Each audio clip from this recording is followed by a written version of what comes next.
de formación en diagnóstico y tratamiento por imagen. Y bueno, presentar hoy a nuestro ponente, el doctor Juan Pablo Salazar, del Hospital Altaya de Manresa, que nos hablará sobre su experiencia en el manejo de las lesiones mamarias con biopsia asistida con vacío. Si te parece, Juan Pablo, pues adelante. Bien, buenos días y muchas gracias. Gracias por la invitación y me alegra mucho poder compartir con vosotros, digamos, parte de de la experiencia que tengo con este tipo de procedimiento. Bueno, hago aclaración que soy consultor de la empresa Barra España como conflicto de interés antes de la presentación. Bien, existen diferentes tipos de biopsia y con el tiempo pues hemos ido mejorando o avanzando en nuestra capacidad de toma de muestra de tejido. Inicialmente se hacía con aguja fina, después teníamos la opción de tener muestra con una aguja gruesa, como lo seguimos haciendo y tenemos esa experiencia. Y en el caso ya cuando necesitábamos más tejido o confirmar, pues íbamos a lo que era la biopsia quirúrgica. El concepto como tal de la biopsia con vacío lo pongo en un punto intermedio entre la biopsia y una biopsia quirúrgica. La idea es obtener mayor muestra de tejido para evitar esos falsos negativos que se presentan con la biopsia con aguja gruesa o que nos pueden llevar a confusión o que no hemos podido definir. El mecanismo es muy similar, digamos, este sería el mecanismo que tenemos para una biopsia con aguja gruesa, que tenemos una ventana de muestreo que avanzamos sobre una lesión, generalmente en el centro, y después pasamos una cánula que es hueca, que realiza un corte y obtenemos el cilindro. Retiramos la aguja y de esa manera nosotros también retiramos el cilindro. Perdona, La Juan biopsia, Pablo. Juan Pablo, dime, deberías compartir pantalla de nuevo, porque si no, no visualizamos la presentación. Perdona, la interrupción. ¿no estás visualizando la presentación? No, ahora no. No. Bien. Al principio sí, pero ahora de pronto ha desaparecido.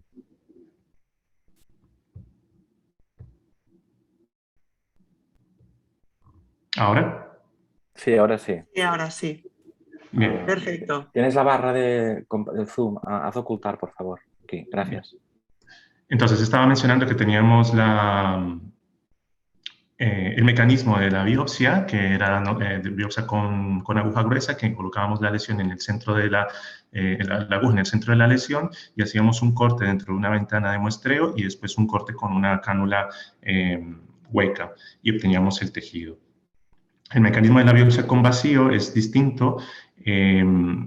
Generalmente, bueno, podemos poner la lesión en el centro o podemos poner la aguja debajo de la lesión y esta aguja reacciona a un mecanismo de succión de vacío que acerca la lesión a la ventana de muestreo y es cuando nosotros realizamos el corte. Podemos obtener la muestra sin tener que sacar la aguja y de esa manera hacemos varias muestras con una sola punción.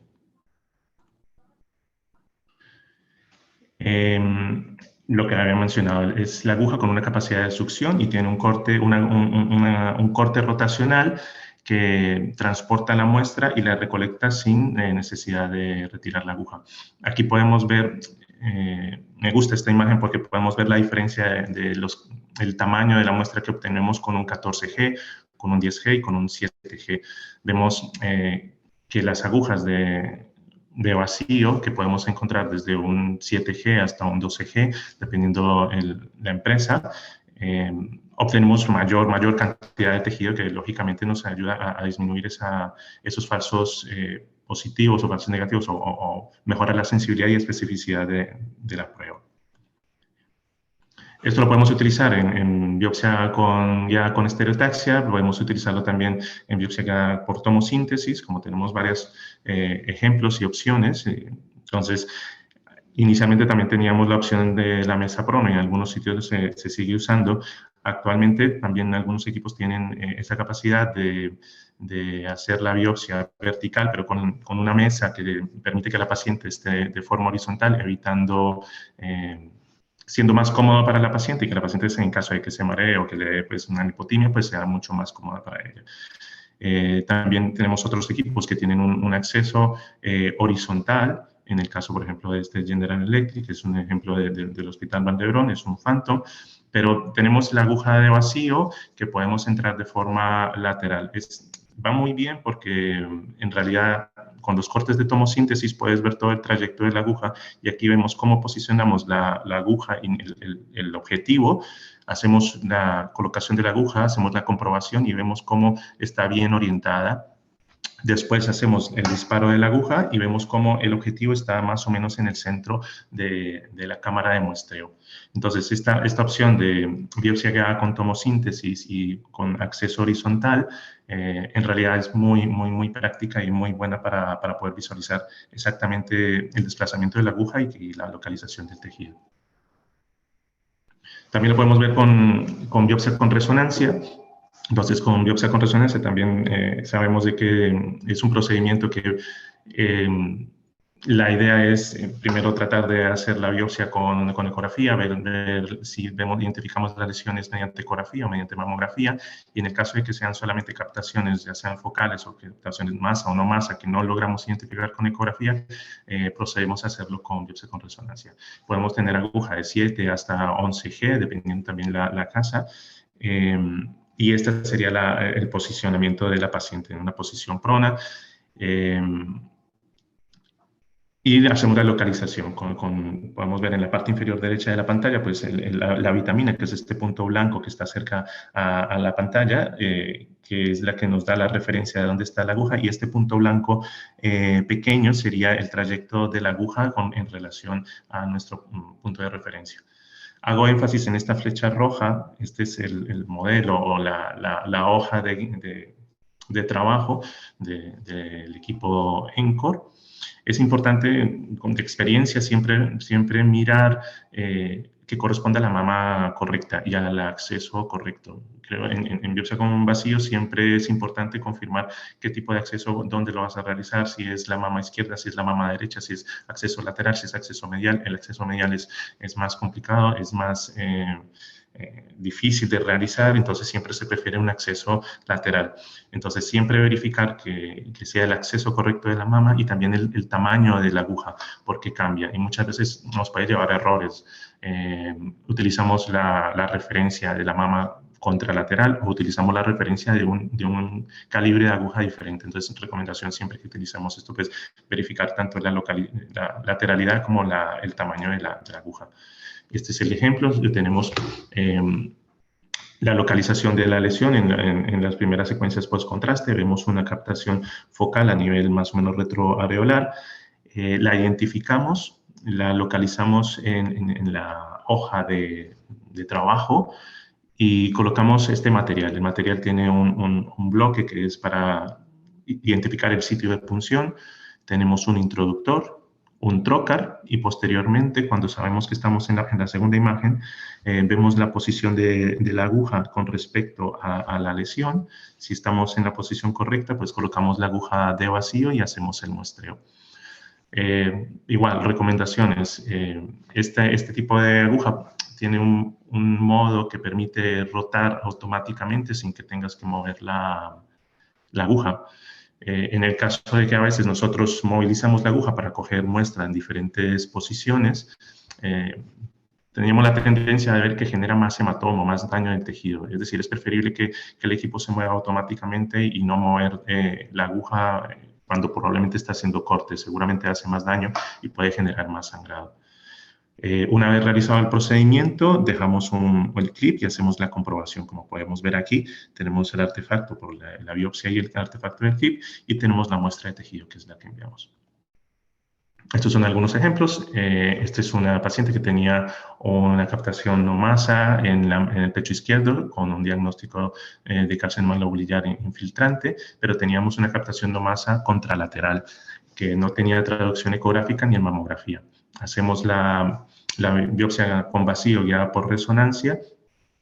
Vemos que el punto final de la aguja, que se ve el trayecto hiperintenso de la aguja, y el punto final, que es hipointenso, ese punto corresponde a la mitad de la cámara de muestreo de la aguja de biopsia. Más o menos tendríamos un margen de 1 centímetro por delante y 1 centímetro por detrás. Ese sería nuestra ventana o nuestro espacio de muestreo. Confirmamos que es un carcinoma lobular infiltrante y es bilateral, y a esta paciente se le realiza una mastectomía bilateral. Este es otro ejemplo. Tenemos una paciente con una captación tipo masa irregular, un poco aspiculada, con diagnóstico también positivo de carcinoma no indiferenciado, pero teníamos algunas otras captaciones focales en la parte más superior, que en el contexto eran sospechosas. Tampoco teníamos una confirmación por ecografía, por lo que fuimos a hacer la biopsia con resonancia. En este caso, era un caso complicado porque tenemos cerca el pectoral. Siempre las lesiones que están localizadas, ya sea muy cerca a pezón o no se alcanzan a comprimir adecuadamente o tenemos menos espacio para el tamaño de la aguja, o si estamos cerca al pectoral, pues tenemos el riesgo de lesión del pectoral o que no quede incluido dentro de la rejilla de compresión del resonador. En este caso,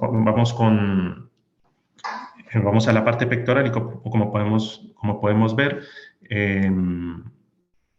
hacemos la punción.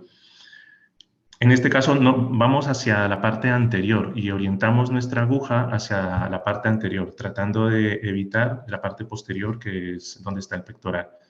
Entonces, una recomendación siempre también es a la hora de posicionar la aguja, siempre tener muy claro en qué dirección estamos poniendo nuestra cámara de muestreo, porque muchas veces podemos estar orientándola hacia una posición que nos puede hacer algún tipo de complicaciones. En este caso era lesión del pectoral o hematoma. Se confirma que es un carcinoma infiltrante, en este caso un luminal B, HER2 positivo, y es multicéntrico. Esta sería ya la otra utilización de la aguja con vacío mediante ecografía. Entonces, en ecografía tenemos la opción de visualización directa en tiempo real, que es muy práctica, sobre todo en esas lesiones que de pronto ya han tenido una biopsia previa y que necesitamos una ampliación diagnóstica. En este caso, tenemos el ejemplo de una lesión que es irregular, hipoecoica, que tenía una biopsia previa de hiperplasia ductal atípica. A la hora de definir si el tipo de cirugía o no, es importante conocer si hay la probabilidad de malignidad. Por lo tanto, se solicitó una ampliación diagnóstica con una biopsia con vacío. Realizamos la biopsia con vacío y encontramos un carcinoma ductal infiltrante. En este caso, es una biopsia con vacío con objetivo diagnóstico, no es terapéutico, y también dejamos un clip para el cirujano. La técnica de la resección percutánea, ya no con intención diagnóstica, sino con intención terapéutica, se puede realizar en caso de lesiones benignas que tengan confirmación histológica benigna previa. Se hace inicialmente la localización por ecografía, utilizamos anestesia local, no lo estamos haciendo con presencia de anestesistas, sino se hace con anestesia local. En algunos centros se utiliza anestesia con epinefrina, nosotros estamos utilizando anestesia sin epinefrina, pero bueno, yo creo que es dada la experiencia que tenga cada grupo. Hacemos la resección o el Vacuum Assisted Excision, sus siglas es VAE. Colocamos la aguja por debajo de la lesión hipoecoica. Como podemos ver aquí, la cámara de muestreo se ve bien, que es más o menos de unos 20 milímetros. Lo colocamos debajo de la lesión y empezamos a hacer múltiples cortes o múltiples muestras hasta obtener una resección completa. También podemos ver en las imágenes ecográficas, en la segunda línea, una visión transversal de la aguja. Aquí es muy útil y es interesante no solamente ver la lesión en el plano paralelo al eje del transductor y la aguja, sino también el transductor en plano perpendicular a la aguja. Eso te da una visión global del volumen de la lesión. Muchas veces cuando solamente se ve en un plano la aguja y cuando en el mismo plano la lesión, te puede dar una falsa imagen de resección completa, pero te han quedado lesiones en la parte lateral. Cuando lo colocas en el plano perpendicular al eje de la aguja, te permite ver una lesión global del volumen de la lesión. Cuando hacemos la resección completa, realizamos una compresión del pecho y del sitio de punción. Esto se hace más o menos durante unos 4 o 5 minutos. Y aquí vemos el sitio de acceso. Es en realidad muy pequeño y una cicatrización muy buena. Después realizamos un vendaje compresivo de la mama para evitar complicaciones, y estas pacientes nosotros las citamos a las 24 horas para hacer una comprobación de que haya ido todo bien, de que la paciente esté sin ninguna complicación, sin sangrado. Sé de otros sitios que lo realizan de una forma más diferida, unos días después. Yo creo que depende la experiencia de cada grupo. A nosotros nos gusta ver cómo está la paciente, preguntarle, saber sobre todo si la parte de dolor, que lo toleran bastante bien, y darle las indicaciones, que se sienta bien atendida. Este es un ejemplo. Entonces tenemos una mamografía inicial, una lesión benigna lobulada en unión de cuadrantes inferiores. Realizamos la resección percutánea. A las 24 horas tenemos un pequeño hematoma postbiopsia, y el control a los 12 meses, pues vemos que hay una resolución de la lesión. Y pues, se confirma que es una lesión benigna, tiene una cicatriz pequeña, y la paciente está contenta. Este es otro ejemplo de otra paciente, no es el mismo caso, pero es interesante porque ella tenía múltiples cirugías previas por fibroadenomas en ambos pechos. En este caso, en la izquierda y la flecha amarilla, vemos una cicatriz de una resección de fibroadenoma en una paciente joven, y en el lado derecho, en la parte más externa, vemos la pequeña cicatriz que queda de la biopsia con vacío. Lógicamente, para ella el resultado es mucho mejor, y sobre todo si tiene esa tendencia a tener fibroadenomas. En cuanto a resultados, tenemos información de dos contextos. Uno sería el contexto del Hospital Vall d'Hebron y otro sería el contexto del Hospital Ambulatorio en el Pare Claret, en donde también se estaban realizando este tipo de resecciones. Vemos que el tamaño medio de la lesión es similar, aproximadamente. En total teníamos 288 pacientes, en Vall d'Hebron 214 y en ambulatorio 74. El tamaño promedio en ambos centros era más o menos similar, unos 2 centímetros, 19, 18 milímetros. La edad promedio de nuestras pacientes está entre 36 y 40 años. Algunas de ellas tenían múltiples lesiones en el pecho, sobre todo en el Hospital Vall d'Hebron, es decir, seguramente son pacientes que ya tienen un historial de múltiples lesiones y por eso se llevan allí. El número de muestreo es el mismo, el número de muestras que se realiza en promedio por lesiones, más o menos unos 20, 22, y el tiempo promedio sí varía entre ambas instituciones. Uno tarda más, que sería el ambulatorio, y otro el Vall d'Hebron, pero bueno, esto depende del circuito, cómo se maneje y cómo se tome el tiempo. Nuestros resultados: al final de la intervención, cuando inicias un procedimiento y empiezas a realizarlo, al final del procedimiento, más o menos en un 90% de los casos, se logra una resección completa. Existe un 10% que no se ha logrado una resección completa por dificultades técnicas, porque no se logró, la lesión se mueve mucho, o porque la paciente presentó dolor y se suspendió, o porque de pronto hubo algún tipo de reacción. Algunas pacientes reaccionan y presentan síntomas banales, o algo que hace que se tenga que terminar el procedimiento. O en otras ocasiones, la mayoría de veces, es porque no hay un riesgo de más daño, ya sea porque te acercas mucho a la piel o algo y prefieres parar. De ahí también importante la selección de las pacientes.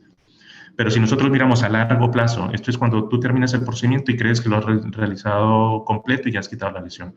Si tú miras a largo plazo, ¿qué es lo que pasa? A 6 meses, en los controles que se les hacen, no todas las que nosotros pensamos que hemos hecho la resección completa finalmente lo son. Podríamos estar hablando de un 70% de efectividad a 6 meses. Es decir, que verdaderamente hay algunas pacientes que nosotros creemos que hemos retirado completamente la lesión, pero que nos quedan pequeños restos que no visualizamos en ese momento. ¿Por qué no se visualizan? Porque cuando se realiza la resección con vacío, se crea un artefacto sucio que no te permite ver bien el lecho de resección. Y muchas veces en ese momento puedes no visualizar estos pequeños fragmentos de residuo. ¿Cuál sería la recomendación? Y es lo que tratamos de hacer.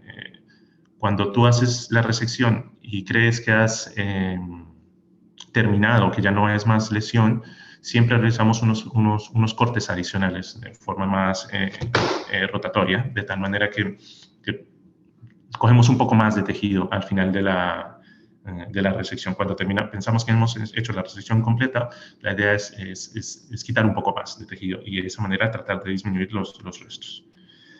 Complicaciones, en realidad el dolor, las pacientes en promedio están entre un 2 a 3 en una escala de 10 en el momento de la intervención y al día siguiente la mayoría está sin dolor.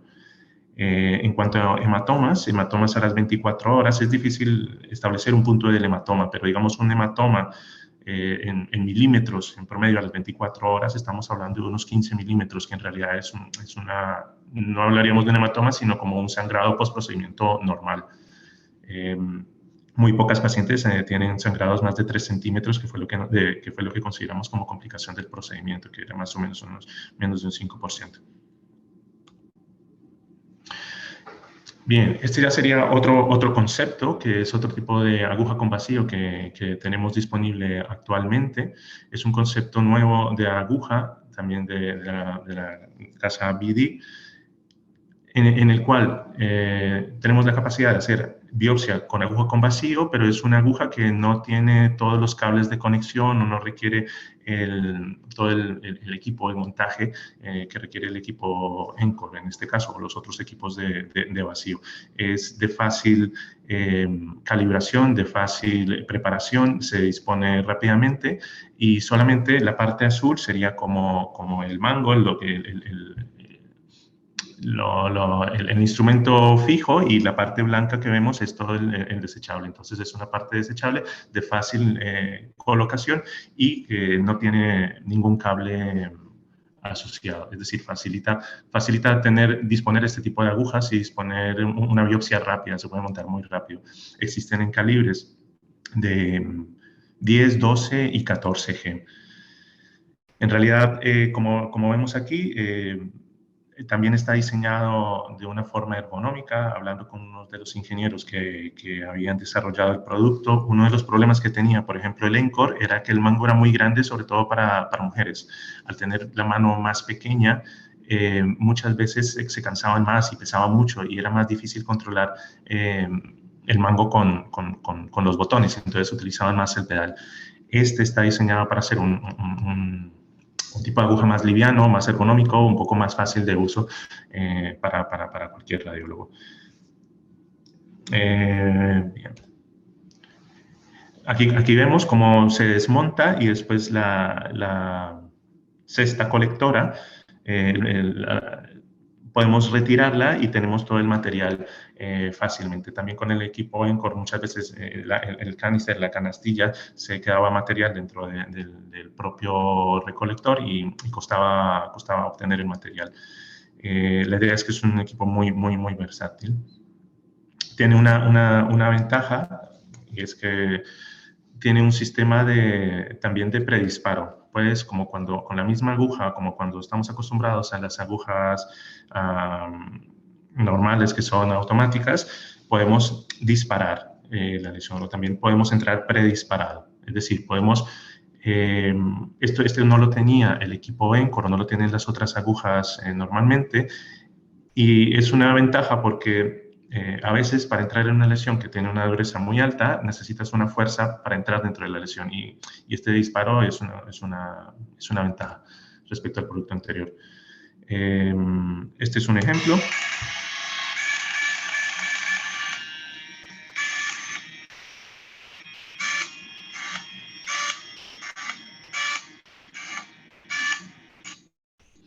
Como vemos, hace un sonido, pero este sonido muchas veces es más tolerable por las pacientes, al menos de la experiencia que he hablando con ellas, que el golpe como tal, que muchas veces suena con la biopsia. Las pacientes, digamos, ese sonido es mucho más tolerado que el anterior. Como vemos aquí, ya se hizo la biopsia y se puede seguir haciendo otra biopsia sin necesidad de retirar la aguja. Digamos, esa sería la ventaja. Tú entras dentro de la lesión y puedes hacer múltiples fases de biopsia.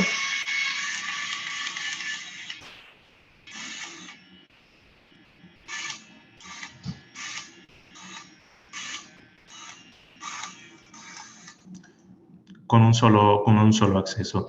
Tiene un sistema también Smart Mode, que es cuando detecta automáticamente que la lesión es muy dura, pues realiza una mayor potencia y en este caso por eso el sonido dura más, porque está en el Smart Mode y hace un poco más de fuerza de succión para obtener el tejido.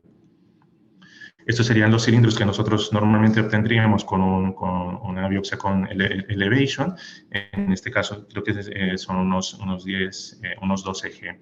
Son cilindros que al patólogo le parecen muy buenos, al menos con la experiencia que he tenido de 2 o 3 patólogos, le parecen que son cilindros de muy buena calidad y son múltiples. Vemos como tenemos múltiples, más de 3, más de 4 y seguramente pues, en una sola punción. Otra cosa que se me había olvidado decir es que tiene también un adjunto, un introductor, para hacerlo de manera coaxial y de esa manera, si en caso que queramos poner un clip o algo, se retira la aguja, se deja el coaxial y se puede utilizar el clip a través del mismo coaxial. Estos serían los cilindros del Encore, este es un 10G, lógicamente son mucho más grandes, pero también entendemos que todo el montaje y todo el equipo es mucho mayor. Entonces, la comparación entre una biopsia con aguja gruesa, una biopsia con el sistema Elevation y una biopsia con el sistema de vacío. Lógicamente no es para todas las lesiones y seguramente pues, hay que mirar cuál sería la indicación de este tipo de muestras. Estas son imágenes del Hospital Vall d'Hebron. Ventajas, es más fácil la preparación y la calibración, el tamaño y es ligero, tiene diferentes calibres. En realidad el 14G, en mi concepto, no lo veo no le veo una indicación tan clara. Pero bueno, ellos lo promueven, por ejemplo, para las axila. El 10G, yo creo que si ya tienes una lesión que necesitas hacer un 10G, probablemente es mejor tener un equipo de vacío normal, porque tenemos limitada succión de fluidos, la succión de los hematomas y esto no es tan buena con este equipo. La capacidad de succión no es tan alta como el otro. Por lo tanto, tampoco yo creo que el 12G es una muy buena opción y el 10G en casos seleccionados. El sistema coaxial y el sonido. Bien. Entonces, hemos visto que hay diferentes indicaciones en diagnóstico en estereotaxia, en resonancia, por ecografía y también tenemos la opción terapéutica.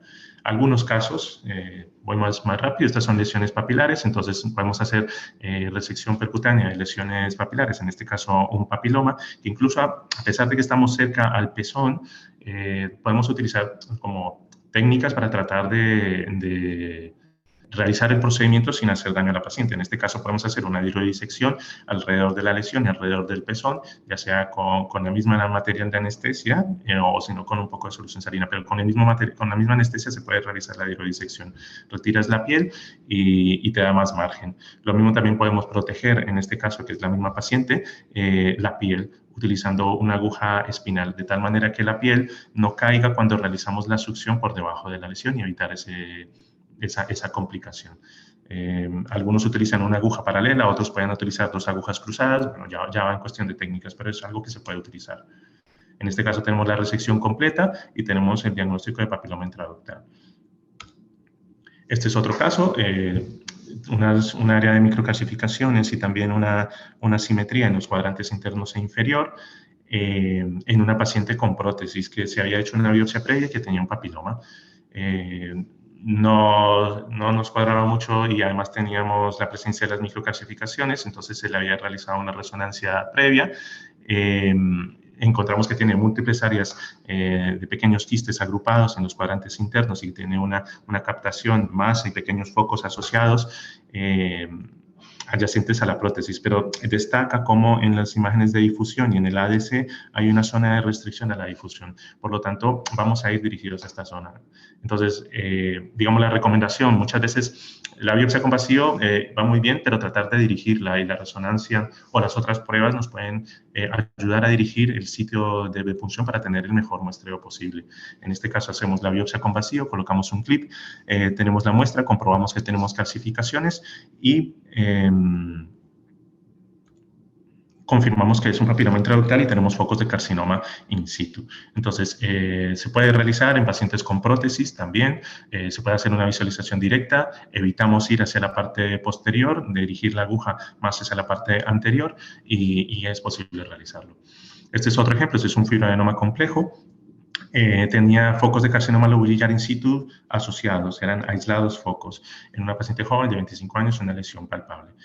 Con los cirujanos lo comentamos y bueno, nos dijeron de hacer la resección percutánea. Este es importante, utilizar el Doppler cuando hacemos este tipo de lesiones. Muchas veces tenemos vasos asociados o vemos alguna vena o alguna arteria que está cerca y las podemos evitar o las podemos también hacer una hidrodisección y retirarlas un poco. De esta manera evitamos complicaciones. Entonces también una recomendación es poner el Doppler antes del procedimiento y te puede ayudar. Hacemos la resección, tenemos un hematoma a las 24 horas post-exéresis. Y sale un fibroadenoma con carcinoma ductal in situ. Como tenemos el lecho de resección, habíamos puesto un clip antes de al final de la resección, por lo que teníamos ya la sospecha de carcinoma lobulillar in situ. Se le hace la resección, la tumorectomía, la ampliación de márgenes, y bueno, no hay evidencia de lesión residual, pero bueno, esto siempre es algo a tener en cuenta. Siempre que haces una resección te puede salir un hallazgo adicional, hallazgo de malignidad, y tienes que tener un circuito o tienes que ya haber hablado con los cirujanos para saber qué vas a hacer en ese caso. Siempre es importante manejarlo en forma conjunta con los cirujanos. Este es otro caso que tiene un carcinoma lobulillar in situ que era palpable en los cuadrantes superiores de mama derecha. Tenía una biopsia previa, una resonancia previa. La resonancia no mostraba ninguna captación patológica. Por la palpación y por el hallazgo se decidió realizar una ampliación diagnóstica también con intención terapéutica. Entonces se hizo la resección completa de la lesión y se colocó un clip. El diagnóstico era un fibroadenoma complejo y con hiperplasia lobulillar atípica y carcinoma lobulillar in situ. Se decidió hacer el seguimiento. Esto fue en el 2018 y en los controles sucesivos veíamos que tenía calcificaciones, pero en el 2021 el radiólogo lo interpretó como que había un aumento de las microcalcificaciones a este nivel. Por lo tanto, se había hecho una resonancia también de seguimiento, no se veía ninguna captación sospechosa y por la presencia de microcalcificaciones se volvió a realizar una biopsia con vacío y confirmamos otra vez hiperplasia lobulillar in situ, alguna tipo de epitelio plano. ¿Qué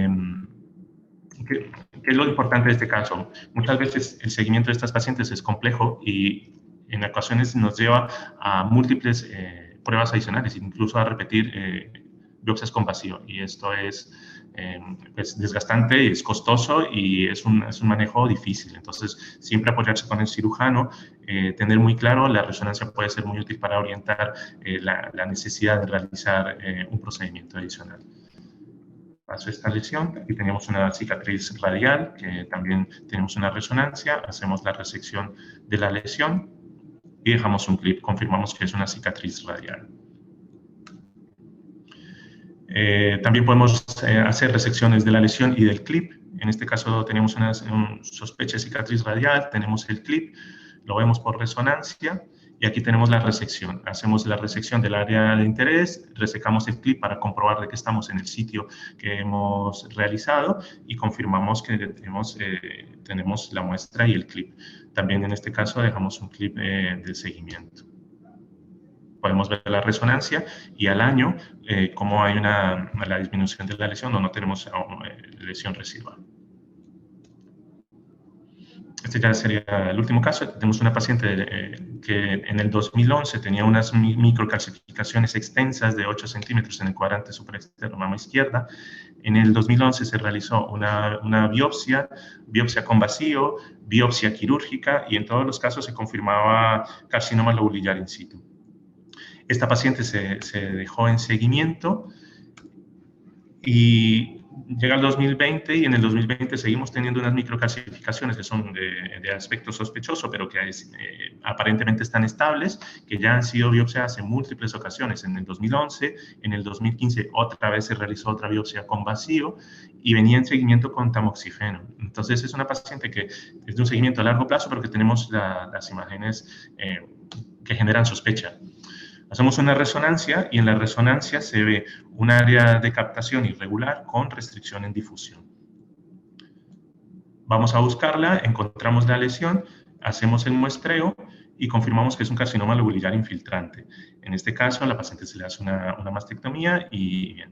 Importante de este caso, yo creo que la resonancia nos puede ayudar a orientar el tipo de biopsia y la localización de la biopsia y hacer el seguimiento, siempre en conjunto con los cirujanos. También lo podemos utilizar para drenajes en el caso de pacientes que no quieren, que no son candidatas a cirugía o que no quieren cirugía, como opción de sintomática, disminuir síntomas. En este caso, es una paciente que no quería ningún tipo de cirugía, aceptaba la punción y lo utilizamos para disminuir el volumen de la lesión, lógicamente sin intención terapéutica. También se puede utilizar para algunos abscesos, pero bueno, con riesgo en algunas ocasiones de fistulización. No tengo tanta experiencia en ese campo. Muy bien. Entonces, bien, en conclusión se puede utilizar en varias indicaciones diagnósticas, terapéuticas. Creo que siempre hay que manejarlo en conjunto, no verlo como una prueba invasiva aislada, sino como un manejo que le damos a la paciente y que muchas veces requiere un seguimiento y consenso con los cirujanos. Muchas gracias. Felicidades, Juan Pablo. La verdad es que es increíble la experiencia que has mostrado en esta sesión del manejo con esta nueva técnica. Y bueno, tenemos unas cuantas preguntas. Si te parece, vamos pasando a trasladarlas a ver cuál es tu opinión. La primera pregunta del doctor Pedraza es al respecto de cuál sería desde el punto de vista, digamos, de guiar la biopsia con vacío, la mejor técnica. Es decir, hablas de eco, hablas de resonancia, hablas de tomosíntesis. ¿Cuál sería? Entiendo que supongo que depende del contexto de la lesión, pero... La técnica es en la que mejor se vea la lesión. Es decir, la técnica de imagen en la que mejor se vea la lesión, esa es la técnica adecuada. Si es posible realizarlo con ecografía, creo que la ecografía te permite ver dónde estás y esto. Pero las microclasificaciones, creo que muchas veces vamos a buscar microclasificaciones con ecografía porque las intuimos y muchas veces lo logramos, pero también cuando no lo logramos es un gran problema. Entonces, a veces por tratar de apurar un poco la ecografía, te metes en un problema. Entonces, en ese caso, pues, ir a lo fijo, que es la estereotaxia. O lo mismo con la resonancia. Terminarán, por apurar de pronto el diagnóstico, terminamos haciendo múltiples biopsias y al final terminamos haciendo la resonancia. Entonces, la técnica que mejor vea la lesión sería la mejor técnica. Vale. Y en el caso de utilizar ecografía, ¿os puede ayudar el uso de contraste o de elastografía o algún tipo de modalidad ecográfica o no lo utilizáis? Lo intentamos. Intentamos algunas pruebas con contraste ecográfico. Lo que pasa es que muchas veces las lesiones eran benignas y no tenían una gran captación.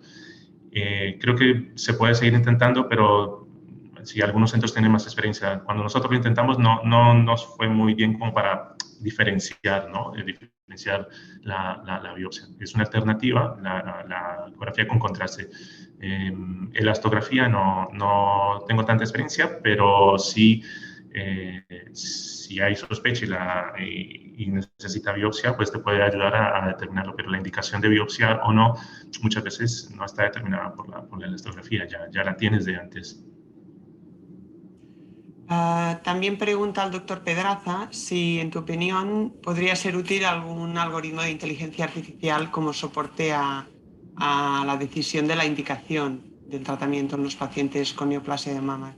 Es decir, más allá de la biopsia asistida con vacíos, ¿cuál es tu opinión al respecto de este tema que es tan candente? Yo creo que en la medida que puedas diferenciar las lesiones y establecer un grado de sospecha, te servirá para tomar esa decisión, saber cuándo biopsiar o no. Probablemente con resonancia magnética o algo, te podría dar un mayor grado de sospecha hacia benignidad o hacia malignidad, pero al final muchas veces dependemos del resultado histológico. Es como el birrastrés. Tú puedes pensar que es una lesión benigna, pero aún así tanto el médico o la paciente te está pidiendo una confirmación. Entonces tú puedes tener elementos por imagen que te dicen que es benigno, pero aún así necesitas la confirmación histológica. O sea, yo creo que podría haber como una herramienta adicional para soportar cuando es benigno o cuando es maligno, pero bueno, está por crear, me imagino. Vale. Y al respecto de, es decir, ¿cómo tomáis la decisión de indicación de biopsia en comité, unidad funcional de mama? ¿Cómo funcionáis? Bueno, hablo un poco más del contexto, digamos, más de experiencia del Hospital Valdebrón, donde tenía más experiencia. Lo maneja el radiólogo. Yo creo que el radiólogo tiene que tener un papel importante, ¿no? Es decir, aquellas pacientes que se discuten en comité generalmente ya son pacientes oncológicas que se requiere alguna prueba adicional, que digamos por algún hallazgo de resonancia. Pero en la medida que el radiólogo pueda encontrar la lesión antes y definir la paciente antes de llegar al comité, agiliza el paciente. Es decir, muchas veces no nos esperábamos a ver la opinión del comité, sino que íbamos y hablábamos directamente con ellos, es decir, antes de un comité. Yo creo que en ese sentido el radiólogo tiene que tener un papel más activo. En las lesiones diagnósticas, cuando hay una sospecha diagnóstica, pues ser activo de proponer qué tipo de biopsia o cuándo la puedo realizar. No esperarnos a que nos digan qué hacer, sino nosotros ya sabemos qué tenemos que hacer y tomar la decisión. En cuanto a las lesiones benignas, establecer unos criterios, ¿no? Es decir, ellos ya saben lesiones que son sintomáticas o con alguna que son palpables, que son menores de 3 centímetros, con resultado patológico benigno, pues podría ser candidata a resección. Entonces ellos nos comentan directamente, no se discuten, las lesiones benignas no se discuten en comités, es más, ellos saben nuestros criterios, saben nuestra capacidad y ellos tienen el paciente y cuando ven que está indicado, pues no lo comentan. De acuerdo. En cuanto a las complicaciones de tratamiento, bueno, has hablado sobre todo del hematoma. ¿Tenéis ha habido algún otro tipo de complicación? Yo añadir respecto lo que has comentado, ¿no? De realizar con la última modalidad de aguja los múltiples, ¿no? cortes sin salir de la lesión. Entiendo también que esto es para evitar diseminación, o se ha descrito algún caso, o no puede ser esta en ningún planteamiento una complicación. No sé, ¿cuál es la literatura? Complicaciones principalmente es eso, digamos la parte de hematomas sería una que son escasos los casos, pero sí, existe la posibilidad, ¿no? La otra sería lesión cutánea, es otra cosa que se puede presentar, también depende mucho de la selección que tengas y la disección. Recuerdo de las 255, estamos hablando de unos 4 o 5 casos de lesión cutánea que ha pasado, sobre todo inicialmente. Algunos síncopes vasovagales, pacientes que mientras estás en el procedimiento presentan lipotimia, algunos escasos, 2, 3, o empiezan con tos o algo, algunas dolor. El dolor pues, puede ser controlada, pero en algunas ocasiones la paciente refiere mucho dolor y se suspende el procedimiento. No es frecuente. Esas son las complicaciones que hemos tenido. A veces puede ser simplemente con el materia, con el espadrapo o algo, lo que le ponemos, alergias cutáneas. Es frecuente también que pase y hay que revisar eso porque haces todo un procedimiento y al final la paciente está inconforme, pero por el tipo de pegamento que tenía. Esto. Y en cuanto a las... la posible diseminación. La diseminación. No tengo referencia al respecto. Me imagino, yo creo que no es tanto por la diseminación, sino por la practicidad y por evitar el número de punciones, pero también podría ser un argumento. No sé si está comprobado o no, pero varias pacientes lo preguntan, entonces también podría ser un argumento para ello. No creo que esté comprobado de que haya una diseminación, pero bueno, no tengo información al respecto. Tenemos muchas más preguntas, si te parece. Voy pasando.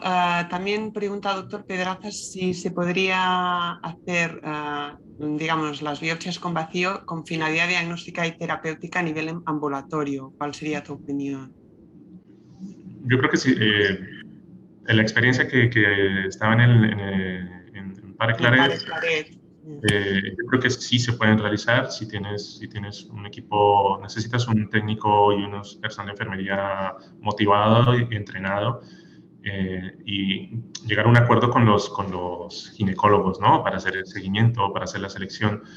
Se puede realizar, debería haber un circuito como con cualquier biopsia. Cuando realizas una biopsia, nosotros hacemos biopsias normales en el ambulatorio, son los mismos riesgos, el riesgo de anestesia, el riesgo de sangrado, es el mismo riesgo. Y también, lógicamente, no irás a lesiones grandes, probablemente lesiones pequeñas o lesiones que son de fácil acceso se pueden realizar. Yo creo que ellos tenían un buen circuito, estaba bien hablado, tenían experiencia y se estaba haciendo y funcionaba y gustaba. Era una muy buena opción. Vale. Tenemos también una pregunta de la doctora Josefina Lamas que nos pregunta cuál sería el criterio de inclusión de pacientes para biopsia asistida con vacío en lesiones benignas. Si es para opción terapéutica, lo que estábamos manejando eran pacientes que eran por nódulos palpables, sintomáticos, o sea, que tuviera alguna indicación clínica de resección, que fueran menores de 3 centímetros, pero preferiría hablar de lesiones de menos de 25 milímetros, que no estuvieran cerca, idealmente, a pezón ni a pectoral, y que tuvieran un diagnóstico confirmado de biopsia previa benigna. De acuerdo. También tenemos una pregunta de la doctora Nadia Viejo que nos pregunta al respecto del 30% de casos que existe resección incompleta. ¿Qué pauta seguís? Si hay control, reintervención, ¿no? Has hablado de un 70% más o menos, ¿no? de resección completa. ¿Qué pasa con el resto? Bien, es también difícil mostrar los datos, los tengo, pero en promedio el tamaño residual estaba más o menos en unos 8 milímetros. Entonces, también son pequeñas lesiones residuales y nosotros consideramos cualquier tipo de lesión residual. Muchas veces pueden ser áreas cicatriciales que se confunden con pequeños residuos, pero que no lo puedes confirmar. Digamos, ese seguimiento es difícil. Pero muchas veces son pequeñas lesiones de 5 milímetros, 4 milímetros, 8 milímetros, que si la paciente tenía una indicación, la paciente teníamos más del 70-80% de estas pacientes con lesiones residuales eran asintomáticas, y se consideraba que para ella el tratamiento había sido exitoso. Es decir, por sacar la lesión no te va a generar esa sensación de éxito de tratamiento, pero si la paciente venía por dolor, venía por palpación y ahora tienes una paciente y muchas veces ansiedad, porque una gran indicación es la ansiedad que siente la paciente, que a pesar que tiene la biopsia, ella siente el bulto, palpa el bulto y quiere saber qué es.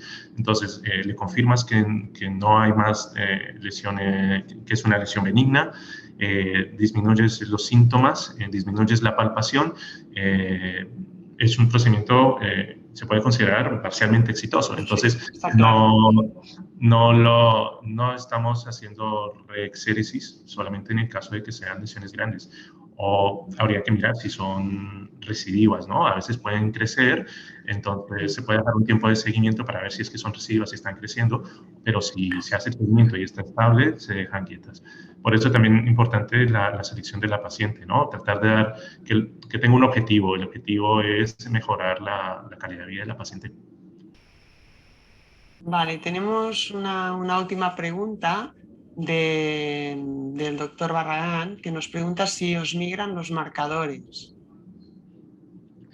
Los hidromarc pueden migrar. Sí, en algunas ocasiones sí pueden migrar, sobre todo si lo ves por el trayecto, como que siguen el mismo trayecto que lo has puesto. No tengo tanta experiencia con los otros marcadores, el tipo de migración. No siempre migran, pero sí en algunas ocasiones migran. Bueno, o sea, entiendo que esto sigue siendo todavía un problema, ¿no? Sí.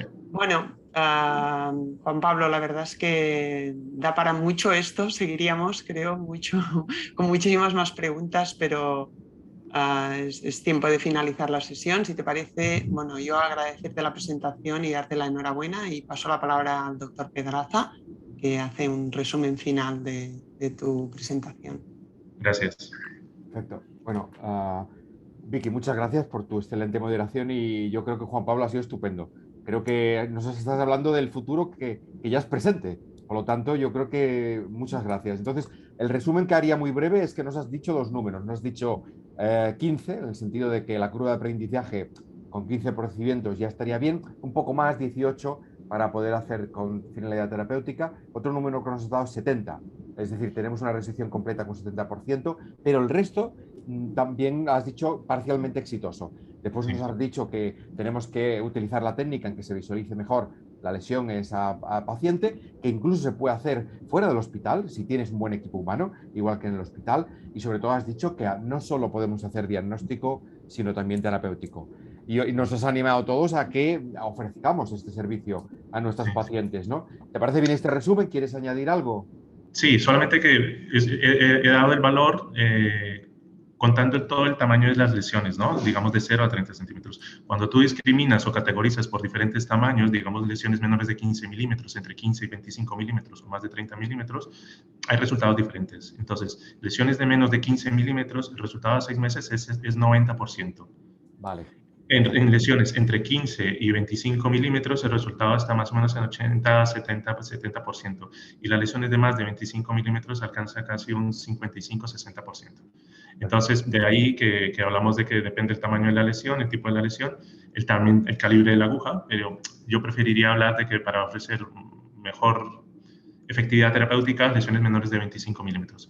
Las de más de 25 milímetros se puede ofrecer, pero también explicar a la paciente y ser sincero de que existe un riesgo más alto de que queden residuos. Perfecto, perfecto.